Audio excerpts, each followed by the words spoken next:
Hello everyone, welcome you all. How are you all? I hope you all are doing good. So, we are going to proceed with the next topic, that is rules of debit and credit or rules of double entry system. So, basically, the rules, there are two approaches.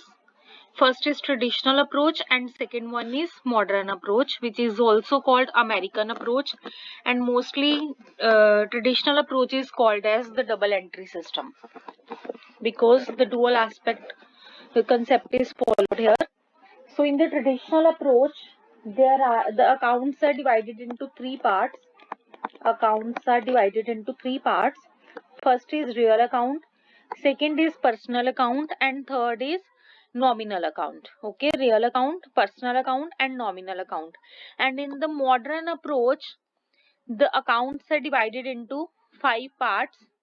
First is asset account, second is liabilities account, third is capital or owner's account, fourth is revenue account, which is also called income account, and fifth one is expenses and losses account. Okay, basically the whole accounting is divided into the five parts, and in the traditional approach all the items are divided into three accounts, that is real, personal, and nominal account. Means you have to identify which is related to the real account, which item is related to the personal account, and which is related to the nominal account. But in the modern approach there are five accounts. ठीक है, तो results जो है ना accounting के, they will remain same in both the approaches. ठीक है, जो बैलेंस शीट है, the balance sheet will reflect the same state of affairs of the business.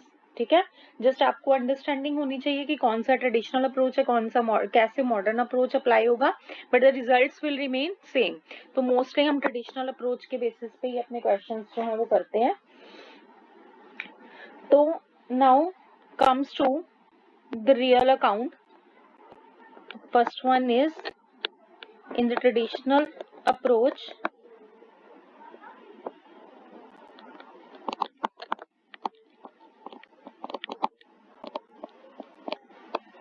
First one is real accounts. बच्चे हमने क्लासिफिकेशन ऑफ अकाउंट्स में भी इन सबको discuss कर लिया है. अब भी मैं आपको थोड़ा सा ब्रीफली इनके बारे में बताऊंगी. रियल अकाउंट है that is related to the assets. Real account is related to assets. It's further divided into two parts,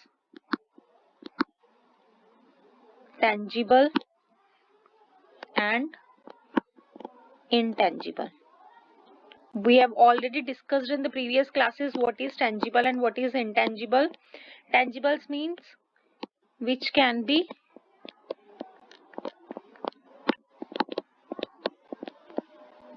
touched and which can be seen. Intangible means which can't be touched and which can't be seen. ठीक है, tangible account में हर तरह का asset आ जाएगा. Asset क्या होता है वो मैंने आपको पहले भी बता दिया हुआ है इन द प्रीवियस क्लासेस. जो बिजनेस के रिसोर्सेज होते हैं, जैसे मशीनरी हो गई, मतलब जो भी बिजनेस के एसेट्स होंगे, मशीनरी होगी, इक्विपमेंट हो गया, कोई बिजनेस का बिल्डिंग हो गई, फर्नीचर हो गया. ठीक है, कैसा कौन सा बिजनेस है उस पर डिपेंड करता है कि वो एसेट है या क्या है. ठीक है, तो चाहे स्टॉक भी हो गया, वो भी बिजनेस की एसेट होती है ना. तो ये सारी चीजें हमारी टेंजिबल में आती हैं, टेंजिबल रियल अकाउंट में. Next is intangible real account, जिसको हम देख नहीं सकते. गुडविल होगी बिजनेस की. ठीक है, अब अगर गुडविल मीन्स उनकी रेपुटेशन बिजनेस की. जैसे अगर मैं किसी भी कंपनी की बात करूं तो कोई भी कंपनी के प्रोडक्ट्स जो हैं उनकी मार्केट वैल्यू और जो नॉर्मल प्रोडक्ट्स होते हैं, ऑर्डिनरी प्रोडक्ट्स होते हैं, उनकी मार्केट वैल्यू में डिफरेंस होता है ना. वो मार्केट वैल्यू में डिफरेंस क्या होता है? Because of the goodwill. ठीक है, जैसे गुडविल हो गई, ट्रेडमार्क्स हो गए, कॉपीराइट्स हो गए, पेटेंट्स हो गए. ठीक है, ये सारे किसकी एग्जांपल्स हैं? इनटेंजिबल रियल अकाउंट की. Is this clear? First, under the traditional approach, first one is real account. Real account is divided into two parts, tangible and intangible. Tangible which can be seen and touched, intangible which cannot be seen and touched. Tangible में सारे के सारे उसकी assets आ जाएंगी, चाहे वो current assets हैं चाहे वो फिक्स्ड एसेट्स हैं। इनटेंजिबल में लाइक गुडविल हो गया, ट्रेडमार्क्स हो गए, कॉपीराइट्स हो गए, जिसकी वजह से बिजनेस की वैल्यू जो है वो इंक्रीज हो रही है बट हम उसे देख नहीं सकते, ठीक है, तो वो सारे हमारे इंटेंजिबल में आ जाएंगे। Second is personal account. Second is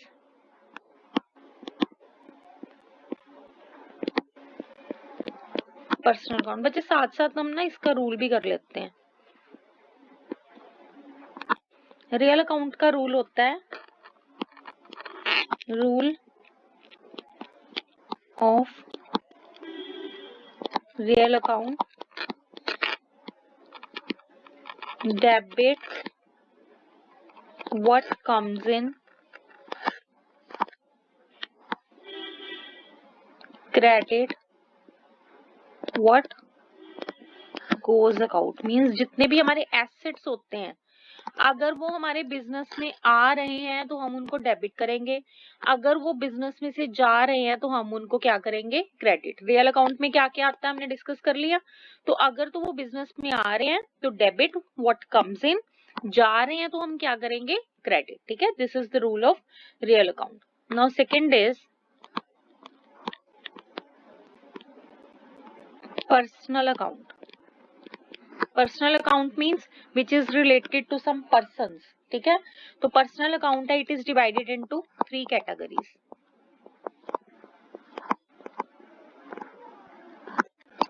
personal account is divided into 3 categories.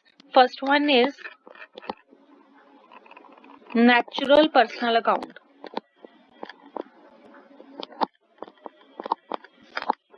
Second one is artificial personal account, and third one is representative personal account. First is natural personal account. Natural personal account means जो हम natural human beings हैं, हम natural human beings हैं, हमारे नाम पे अगर कोई अकाउंट चल रहा है, for example Ram's account,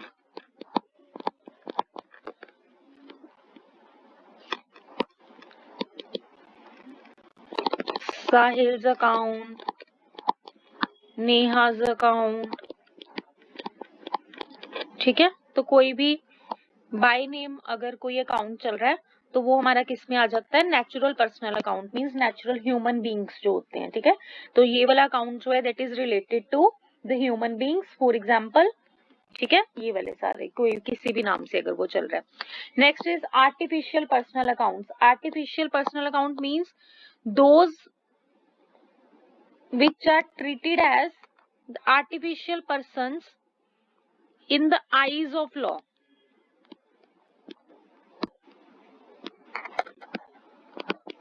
In the eyes of law, ठीक है। All those which are treated as the persons in the eyes of law, वो persons है नहीं, नेचुरल ह्यूमन बींग्स नहीं है, बट लॉ की नजर में उन्हें हम क्या मानते हैं, एक ह्यूमन बींग मानते हैं। जैसे हमने बिजनेस एंटिटी कॉन्सेप्ट में क्या किया था कि बिजनेस और बिजनेसमैन दोनों अलग अलग हैं, बिजनेस और बिजनेसमैन दोनों को हम क्या मानते हैं, अलग अलग मानते हैं। तो इसका मतलब बिजनेस को भी हम एक सेपरेट पर्सन मान के चल रहे हैं ना। जैसे कोई कंपनी हो गई, company is a artificial personal account, company जो है वो आर्टिफिशियल पर्सनल अकाउंट गिना जाता है। In the eyes of law it has a separate identity, ठीक है।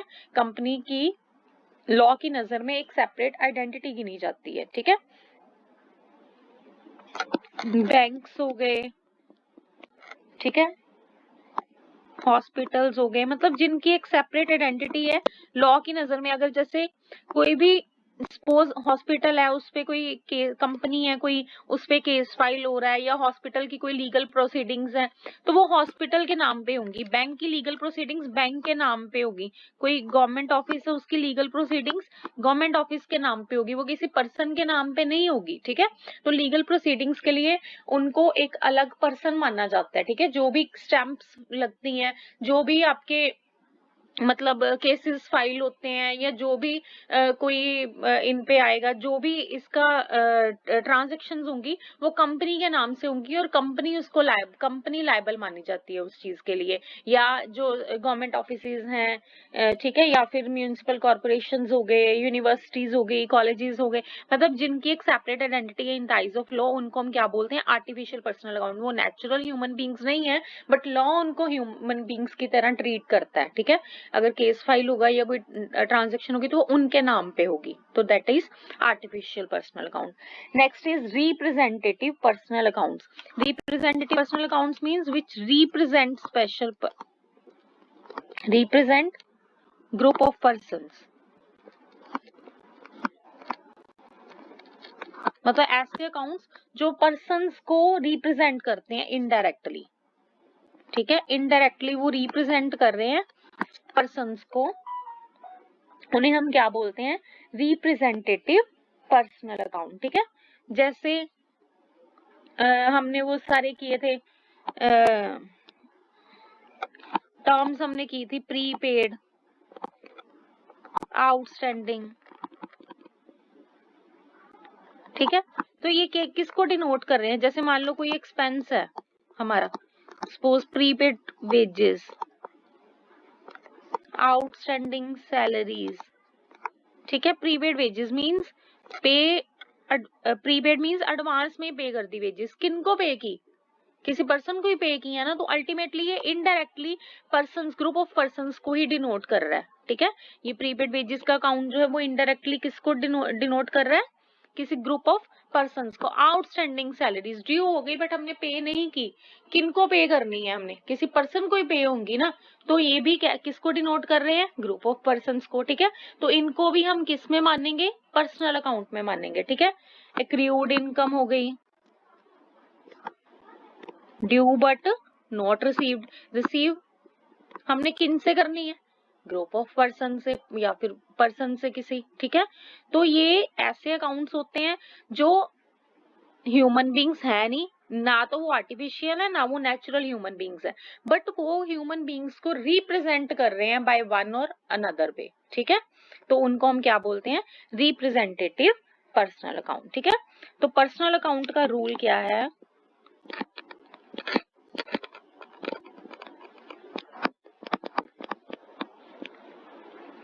डेबिट द रिसीवर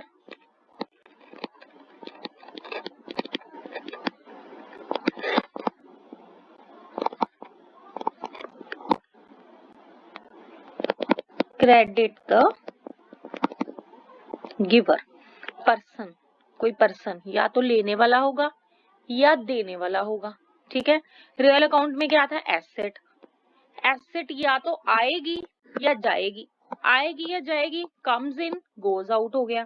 ठीक है, पर्सन की बात हो रही है तो पर्सन या तो कोई रिसीव करेगा या कोई पे करेगा, तो यहाँ पे रिसीवर और गिवर की बात हो रही है। तो रिसीवर को कहते हैं डेबिट कर दो, गिवर को क्या कर दो? क्रेडिट कर दो।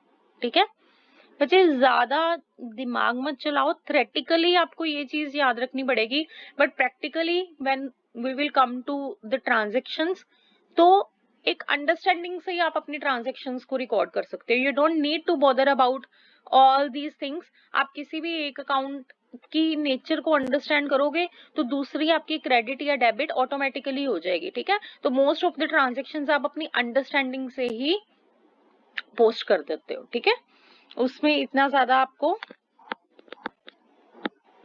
बॉदर करने की जरूरत नहीं है कि मिक्स हो रहे हैं या क्या हो रहा है। Don't worry about it. Okay, हम सारा कुछ करेंगे। Debit the receiver, credit the giver.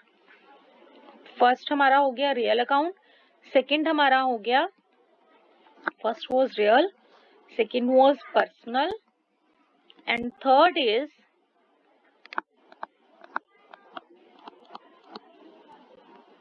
Nominal account. Real account was related to assets. Personal account was related to persons. And nominal account is related to expenses and losses, incomes and gains. ठीक है, expenses और losses, incomes और gains. Expense हो रहा है या income हो रही है, लॉस हो रहा है या प्रॉफिट हो रहा है. ठीक है, नॉमिनल अकाउंट इससे रिलेटेड होता है. Is this clear? इसका रूल क्या आएगा बच्चे नॉमिनल अकाउंट का?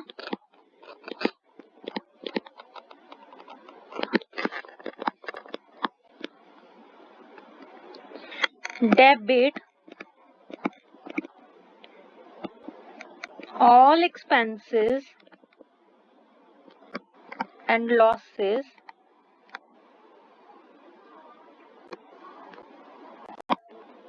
credit all incomes and gains. Expenses और लॉसेस को कहते हैं डेबिट कर दो, इनकम्स एंड गेन्स को क्रेडिट कर दो. Is this clear? Expenses and losses debit हो जाएंगी, इनकम्स एंड गेन्स क्रेडिट हो जाएंगे. ठीक है, ये कॉमर्स के स्टूडेंट्स हो ना, आप आज याद रखोगे ना तो लाइफ टाइम आपको ये रूल्स याद रहेंगे. ठीक है, मतलब इतना बिल्कुल बेसिक कंसेप्ट है ये. Real account, I am repeating again, real account debit what comes in, credit what goes out. Asset है या तो आएगी या जाएगी. Debit what comes in, credit what goes out. Personal account person से रिलेटेड होते हैं, या तो वो लेने वाले होंगे या देने वाले. तो debit the receiver, credit the giver. And third is nominal account, debit all expenses and losses, credit all incomes and gains. I hope यहाँ तक आपको clear है. Is this clear? Okay. Now we are moving to the next approach, that is modern approach.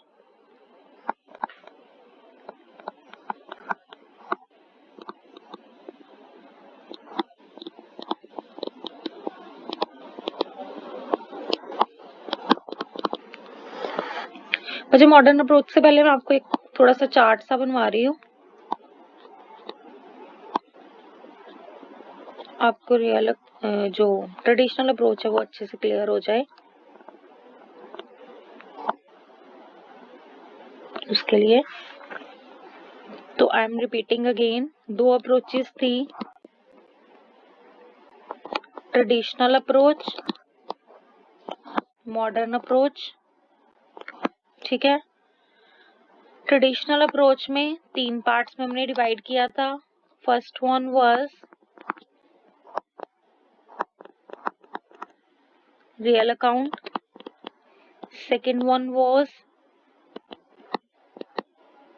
Personal account and third one was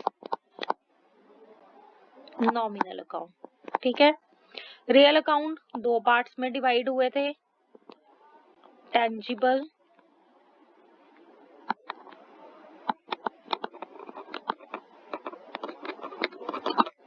real account and intangible real account. Personal account 3 parts में,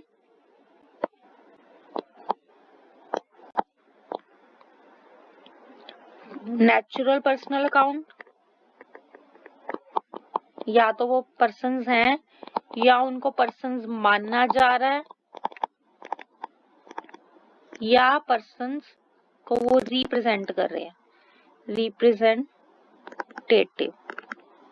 ठीक है, and third one was nominal account, जो expenses and losses, incomes and gains, दो से related है. ठीक है, is this clear? tangible, intangible, tangible which can be seen or touched, intangible which cannot be seen or touched, natural जो natural human beings हैं, artificial जिनको हम मान रहे हैं in the eyes of law, representative जो इन दोनों को represent करते हैं. ठीक है, nominal account expenses and losses और income and गेन से रिलेटेड है। Now next comes to modern account. Traditional में 3 पार्ट्स में डिवाइड हुई थी, मॉडर्न में 5 अकाउंट्स में डिवाइड हो रहे हैं।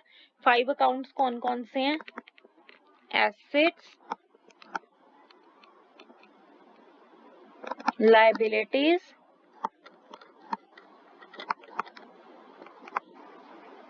कैपिटल, रेवेन्यू या फिर इनकम,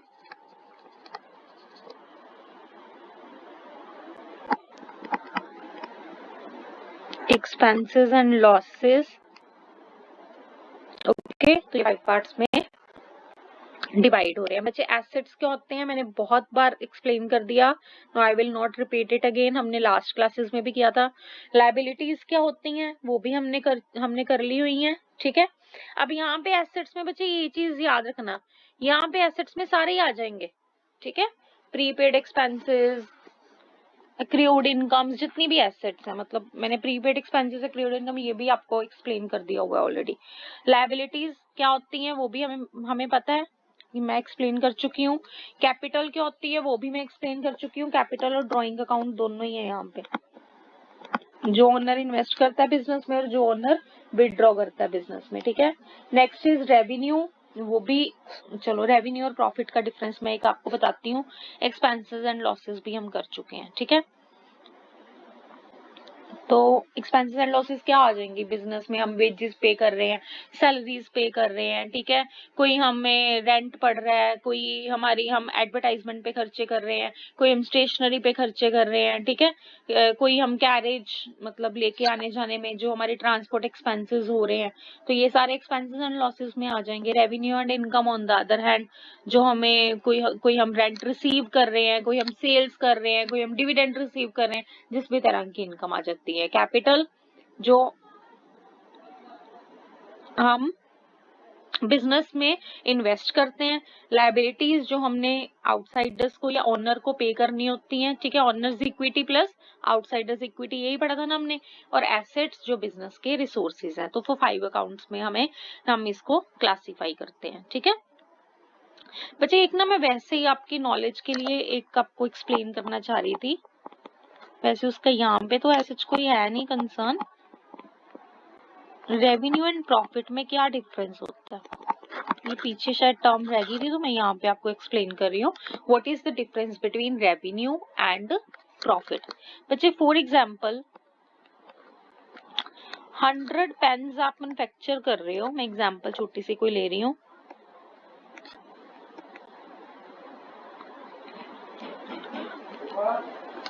कॉस्ट आपको पड़ रही है सपोज 8 रुपीज, ठीक है। कॉस्ट आपको कितनी पड़ रही है 100 पेन्स मैन्युफैक्चर करने की? 8 रुपीज। सेल आप कर रहे हो 100 पेन्स को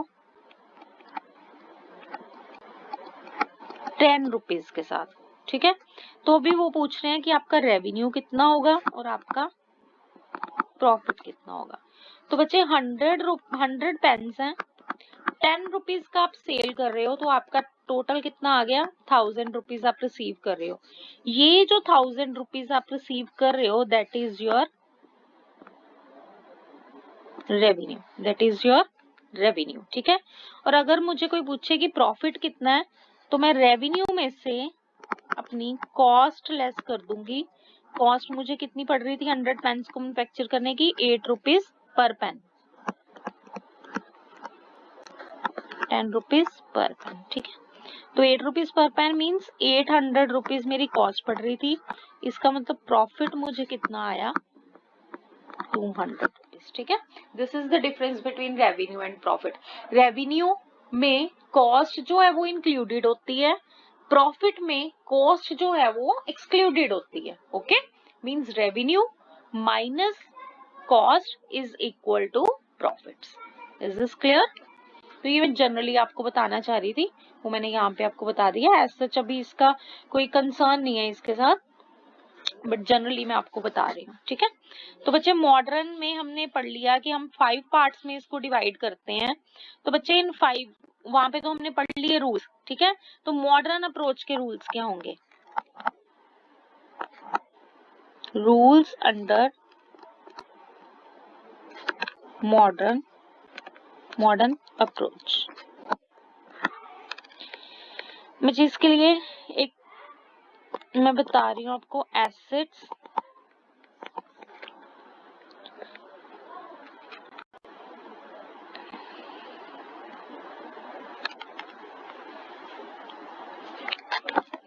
जब इंक्रीज होंगे तो हम उसको करेंगे डेबिट, ठीक है। तो इसके ऑपोजिट ही आप सोच लो, डिक्रीज होंगे तो हम, अगर इंक्रीज को हम डेबिट कर रहे हैं तो डिक्रीज को हम क्या कर देंगे, अल्टीमेटली ऑपोजिट ही करेंगे ना, तो क्रेडिट कर दिया। एसेट्स बढ़ेंगे तो हम उनको क्या करेंगे, डेबिट। एसेट्स कम होंगे तो उसका उल्टा क्रेडिट। ओके, अब एसेट के ऑपोजिट क्या होती हैं, लायबिलिटीज, ठीक है। एसेट के ऑपोजिट क्या होती हैं, लायबिलिटीज। एसेट बढ़ी थी तो हमने उसको क्या किया था, डेबिट। लायबिलिटीज बढ़ेंगी तो हम उसको क्या करेंगे, क्रेडिट, ठीक है। उसका ऑपोजिट हो गया। अब ये एक चीज याद रखो, दूसरा अपने आप याद हो जाएगा। एसेट बढ़ेंगी तो क्या होंगी, डेबिट। तो कम होंगी तो ऑटोमेटिकली ऑपोजिट हो जाएगा, क्रेडिट हो जाएंगी। लायबिलिटी बढ़ेंगी तो क्या होगा, एसेट बढ़ी थी तो डेबिट किया था ना, लायबिलिटी का उसका ऑपोजिट बैलेंस है, तो लायबिलिटी बढ़ेगी तो वो क्या हो जाएगी, क्रेडिट हो जाएगी, ठीक है। तो लायबिलिटी कम होगी तो क्या हो जाएगी, उसका ऑपोजिट। अगर बढ़ने पे क्रेडिट किया था तो कम होने पे क्या करेंगे, डेबिट करेंगे। यहां तक आई होप आपको क्लियर है, ठीक है। Next is capital account. Capital account का रूल भी सेम, क्योंकि कैपिटल भी तो एक तरह की लायबिलिटी होती है ना, ऑनर्स इक्विटी होगी, आउटसाइडर्स लायबिलिटीज होगी, है तो बात सेम ही है ना। तो जो लायबिलिटी पे हमने किया था वही हम कैपिटल पे कर देंगे, जो हमने लायबिलिटी पे किया था वही हम किस पे कर देंगे, कैपिटल पे। कैपिटल बढ़ेगी तो क्या हो जाएगा, क्रेडिट। कैपिटल कम होगी तो वही हम कर देंगे डेबिट, मतलब सेम लायबिलिटी वाला कंसेप्ट यहाँ पे आ गया। ओके, तीनों इंटर रिलेटेड थे, क्लियर हो गया। तीनों इंटर रिलेटेड थे, क्लियर हो गया। एसेट से हमने शुरू की थी, एसेट बढ़ेंगी तो डेबिट होगी, तो क्रेडिट कब होगी, ऑटोमेटिकली ऑपोजिट हो गया। एसेट के ऑपोजिट अकाउंट आता है लायबिलिटी का, तो अगर एसेट बढ़ रही थी तो हमने डेबिट किया था, तो लायबिलिटी बढ़ेगी तो हम उसका ऑपोजिट कर देंगे, अल्टीमेटली क्रेडिट। तो कम होगी तो इसका ऑपोजिट कर देंगे, डेबिट। ओके, क्योंकि कैपिटल की नेचर लायबिलिटी वाले अकाउंट के साथ ही मैच करती थी तो वो भी सेम ही चीज आ गई, ठीक है। नेक्स्ट आ जाओ, ये तीनों तो हो गए कंबाइंड आपस में, तो आपको रूल्स इजी हो गए याद रखने। नेक्स्ट इज रेवेन्यू या फिर इनकम। वो क्या कहते हैं, रेवेन्यू, प्रॉफिट बढ़ेगा तो क्रेडिट कर दो, प्रॉफिट कम होगा तो डेबिट कर दो। प्रॉफिट, रेवेन्यू बढ़ेगा तो क्रेडिट कर दो, रेवेन्यू कम होगा तो डेबिट कर दो, ठीक है। ये इसको सेपरेटली याद रखो, रेवेन्यू बढ़ेगा तो डेबिट कर दो, क्रेडिट कर दो, रेवेन्यू कम होगा तो डेबिट कर दो। अब एक्सपेंसेस और लॉसेस इसके ऑपोजिट हो गया, एक्सपेंसेस एंड लॉसेस इसके ऑपोजिट हो गए। रेवेन्यू बढ़ेगा तो हमने क्रेडिट किया था, यहाँ पे एक्सपेंसेस एंड लॉसेस बढ़ेंगे तो हम क्या करेंगे, इसके ऑपोजिट डेबिट करेंगे। वैसे भी सेम ट्रेडिशनल वाला रूल अप्लाई हो रहा है, debit all expenses and losses, credit all incomes and gains. तो बढ़ने वाला रूल हो गया डेबिट, बढ़ने वाला यहाँ पे आ गया क्रेडिट, ठीक है। बढ़ने वाला तो याद हो गया ना आपको, एक्सपेंसेस एंड लॉसेस, क्योंकि रेवेन्यू एंड इनकम बढ़े थे तो हमने क्रेडिट किया था ना, तो एक्सपेंसेस एंड लॉसेस उसके ऑपोजिट बैलेंस है, तो वो बढ़ेगा तो क्या हो जाएगा, डेबिट हो जाएगा, कम होंगे तो क्या हो जाएगा, क्रेडिट हो जाएगा। बच्चे अंडरस्टैंड हुआ, क्रैम करने की जरूरत नहीं है, अंडरस्टैंडिंग से चलो। एसेट बढ़ा था तो डेबिट हुआ था, अल्टीमेटली उसका ऑपोजिट क्या हो गया, कम होगा तो उसके ऑपोजिट हो जाएगा, क्रेडिट। लायबिलिटी एसेट के ऑपोजिट अकाउंट होता है, एसेट बढ़ने पे हमने डेबिट किया था तो लायबिलिटी बढ़ने पे हम क्रेडिट कर देंगे, और कम होने पे क्रेडिट से ऑपोजिट डेबिट हो गया।